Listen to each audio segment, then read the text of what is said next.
Hi, it's Chris with Implied Music. Well, I've got another small signature library from Spitfire to take a look at today. It's Fink. Fink, the singer, songwriter, guitarist from England, has done a fairly comprehensive library of guitar arpeggios, tones, beats, some vocals. Let's take a look at it.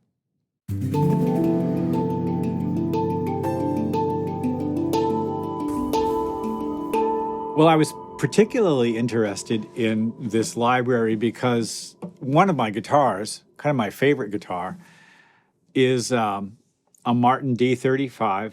This is a 1979 instrument. Maybe it's 77. I need to look that up to be sure. It was my dad's. And while I play enough guitar to get into trouble, I'm not really much of a guitarist. I do love the sound of this Martin. One of the guitars here is a Martin like that. It's called Orwell. It's 1984. Get it?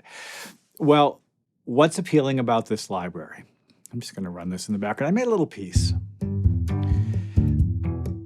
I frequently have to write music for theater or ads quickly.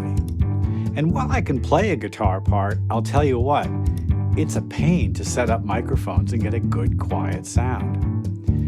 What Fink has done is given us a library that has plucks, slaps, thumb notes, two-note power chords, major and minor arpeggios and plucks, along with some treatments that give us pads and extended sounds. I'm impressed with the sound. In about half an hour, I was able to put together the track that we're listening to here, and we'll dig into it in a minute. Let's take a look.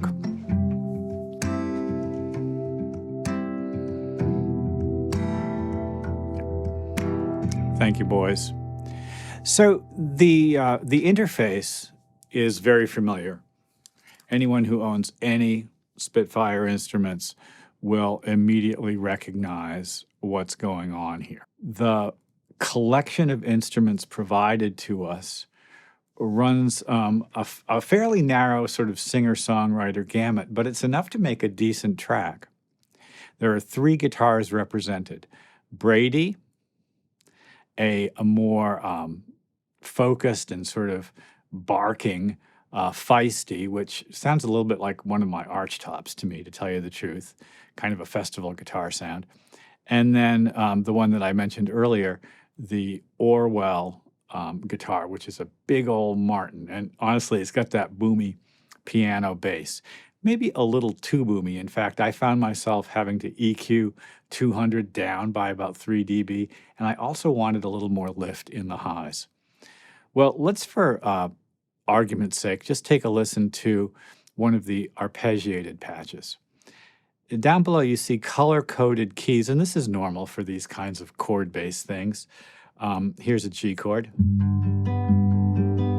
And you can hear that G is major, and then that G is minor. And then up here, a neutral thirdless arpeggio. Kind of useful, to tell you the truth, because you can integrate it with other things. For instance, you can do sort of hybrid chords. I could play that neutral G chord with a C major for an interesting sort of reinforced C9 sound. Pretty cool, right? Well, stepping through these, the arpeggiator pattern changes. You hear that 3-3-2 pattern, pretty useful. By the way, it's tempo synced. I'm at 130 beats a minute, and everything is, tempo synced to my DAW. Pretty good. The muted sound is lovely. Check this out. I wound up using that in my track. Well, we go on, and there are some excellent effects. For instance, the pulled notes sound great. And by clicking this center knob here, and of course this is normal for the sort of world of Spitfire, we can change the release. Right now the release is set quite long. Let's make it shorter. All right, that's pretty cool. And I can grab this slider here to bring in, well, you'll hear it. Hold on. I would say it's like an amp and effects.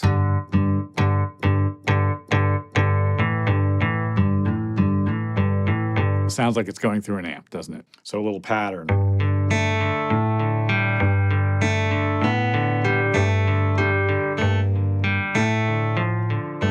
You hear the pinging of the spring reverb. Muted notes, very useful. Not bad for bass, right? I'm going to change the attack time. I like a fast attack, but what if I go into the start point of the sample a bit? This is a very useful control. Listen. Do you hear the initial click being pulled out? Back in, out. That's not a bad bass sound.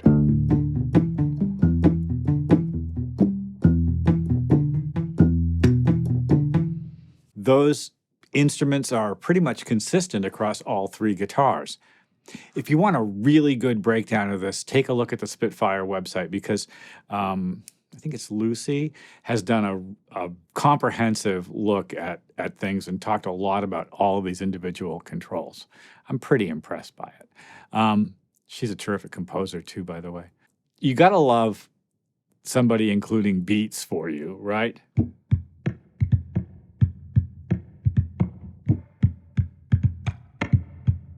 They're pretty fun. And you can hear there's quite a bit of effect on that. I'll pull it back. There we go. And how much reverb? Let's see. You know, not much. I think there's reverb on individual sounds. No, that's cool. Nice and dry. Let me say a little bit about the recording. So when I record this guitar, you know, it's a big body dreadnought size guitar. I like to record it in stereo. But what I do is I record mid-side stereo so that I can manage the stereo field. And I would love to see sample libraries recorded and delivered that way to me. These are recorded, it's clearly a couple of mics. I think, you know, it's got that kind of like ribbon plus condenser sound. But it's very straight up. Now, it makes sense. I get it. It's a lot easier to manage, probably easier to manage the samples and stuff that way. But it doesn't... This has been doing it. Did you hear that little beep, right? It startled me. And this is one thing I'll say about this plugin. It's given me a couple of beeps like that. I'm not happy about that. I don't want my speaker cones to wind up in my lap. To finish what I was saying, though, the library doesn't sound quite like how I like to record an acoustic guitar. That said, it's a great recording, and you get a couple of guitars and spread them left and right. Like if you do the Brady and the Orwell with the same patterns, you've got a great stereo sounding pattern. The picking patterns are the same, so that's pretty useful. They've included a few other things too, which I think are kind of fun. Fink's a singer, and so we've got some vocal sounds, right? So chords. I'm playing the whole chord, they're individual notes. It's a pretty sound. And then a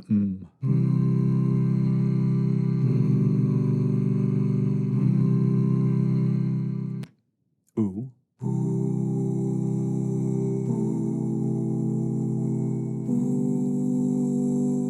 Some swells. You gotta love that.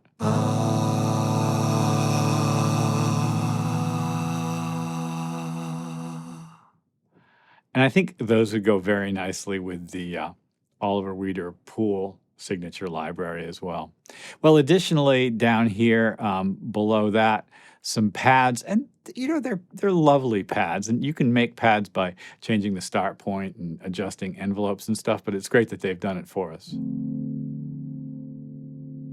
Just kind of a pretty mayonnaise to lay underneath your picking guitar parts. Well, let's go back and listen again to this track. So what I've got going on here are a couple of beats, a bass, and power chords. You can see it running up above. There's a string pad supporting it.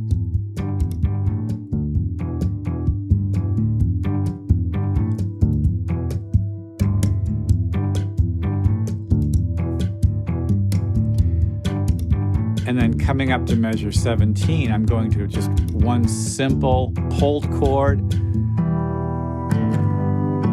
with some of the vocal ooze and padding it out again. And while this says pulled chords, it's really muted arpeggio. Little piano pad underneath. This is a great sound. I like that sort of muted arpeggio sound. And one of the strums has a 12/8 feel. You hear the 3, the triplet. It's a nice transition. I really love that. I haven't changed my tempo or metronome. You know, the meters remain the same, but now we're in a kind of a triplet feel, and it's delightful, isn't it?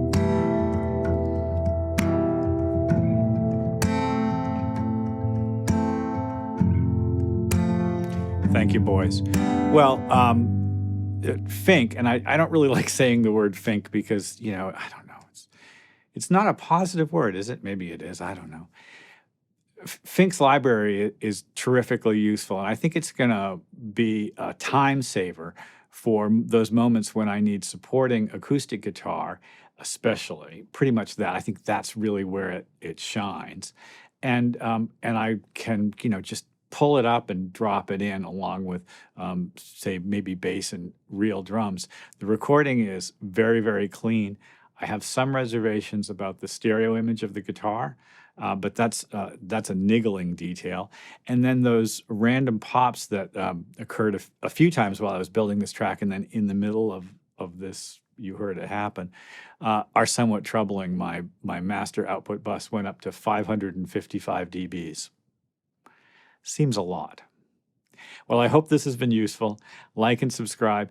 Ding the bell. You'll be notified when I do my videos, and I'll see you next time.